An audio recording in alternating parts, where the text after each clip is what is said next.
This is your daily news, but without the libtard propaganda. I'm your host, TheBloodyAardvarks. Starting off, activists suggest paying criminals not to kill to cut the Baltimore crime rate.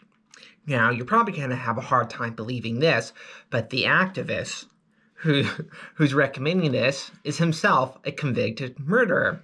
He's saying nothing is going to stop these criminals, and what they're after is money. So if we just gave them money, they would kill less.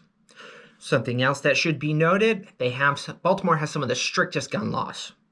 Every gun law Baltimore has, the Democrats want nationwide, and those gun laws are doing jack shit to make Baltimore safer.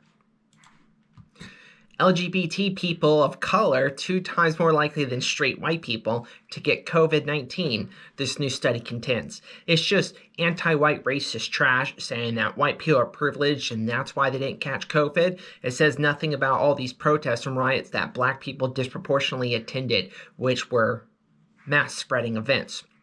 But, blame white people.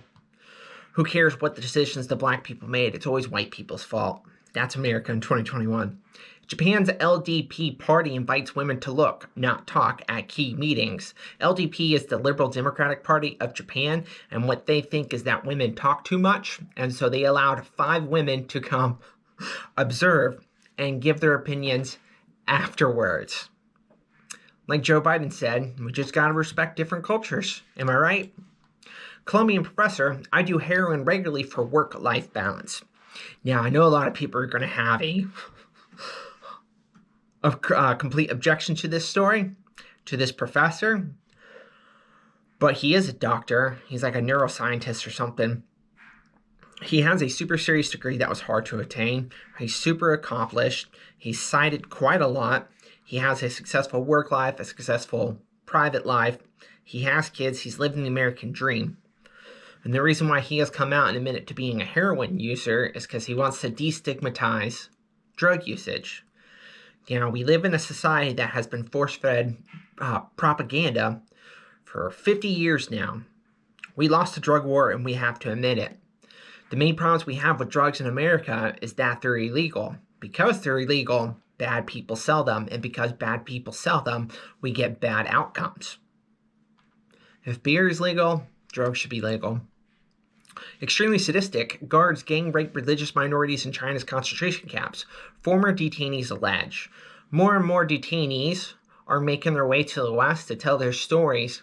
And what these people are saying that happened is when they got there, they were gang raped by upwards of 100 men. China is a disgusting nation with disgusting culture, with disgusting values. And they continue to do stuff like this, and then Joe Biden will just say it's different cultural norms. Pathetic. Uranium traces were found at 2 sites Iran barred it from, sources say.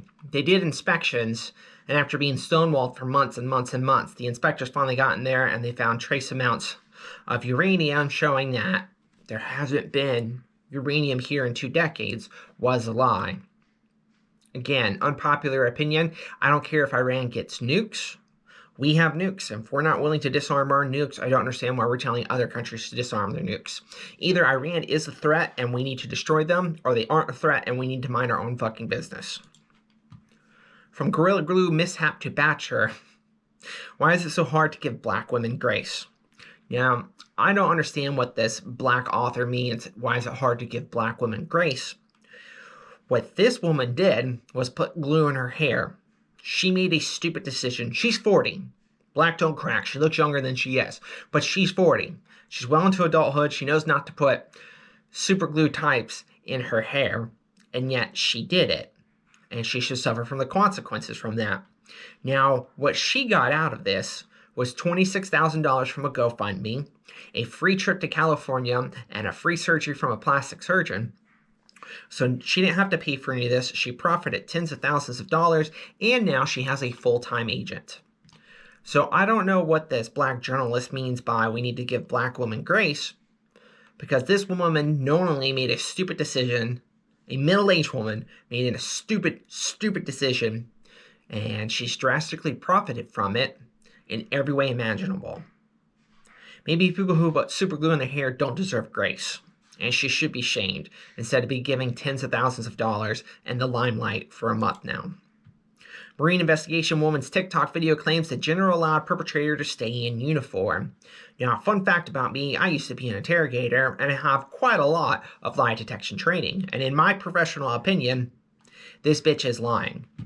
Now, she first came out and said that she was raped by this man, and now he gets to stay in service. Absolutely none of that statement was true. She was not raped by him. He was not staying in service. But she goes on, makes this viral TikTok where she's crying. She's also a fat body. How a woman with this much fat body percentage gets to stay in the Marines, I have no fucking clue. They really lowered the standards. But each time a new story comes out, her view of the offense have changed. Now it's just, he might have grabbed her ass, or he shared naked pictures of her. She's no longer accusing him of rape, and still, our society in general, and the defense secretary, is taking her side and propping her up when she lied, and everyone knows she lies now, but women don't get punished in America. They can make false rape accusations, and everyone will just accuse you of being a rape apologist if you dare question a crying woman. God bless America, am I right? Chinatown shop owner who saved woman from robbery by firing a gun is arrested and bailed out. Now, he was a felon, and he's a prohibited possessor. Don't know why he had the gun. The article doesn't go into detail about why he was a felon. That's the most important part of it. If he's a disgusting sack of shit and committed a horrible crime, maybe I don't want him to have a gun.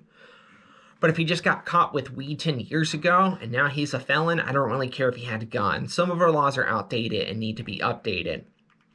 But he came out. This happened in Oakland. And the police said they don't want their people armed because if police show up, they won't know who to shoot. I'm paraphrasing here. But this guy, in a few seconds, he was able to come out and save an Asian American woman from a black attacker. Something else this specific article leaves out. There's a huge crime wave in California right now of black attackers and Asian American victims. But we only get shit on for being a horrible country that doesn't treat Asians right, rather than blaming the race that's doing all these attacks on film, have video and photographic proof that it is black people attacking Asians, but that's a whole different story. The Oakland PD doesn't like that you're going to be armed and be able to defend yourself. They want you to sit there defenseless and wait for cops to show up. Maybe 8 minutes, maybe 12 minutes, maybe 2 hours in some cases in Oakland. Oakland is a trash city and a trash state. It's in with a good story. Elon Musk says Coachella should postpone itself until it stops sucking, and that's a hard agree. The worst thing about Elon Musk is that he'll never be my president. And that's been your daily news, but without the libtard propaganda. I'm your host, Aardvarks.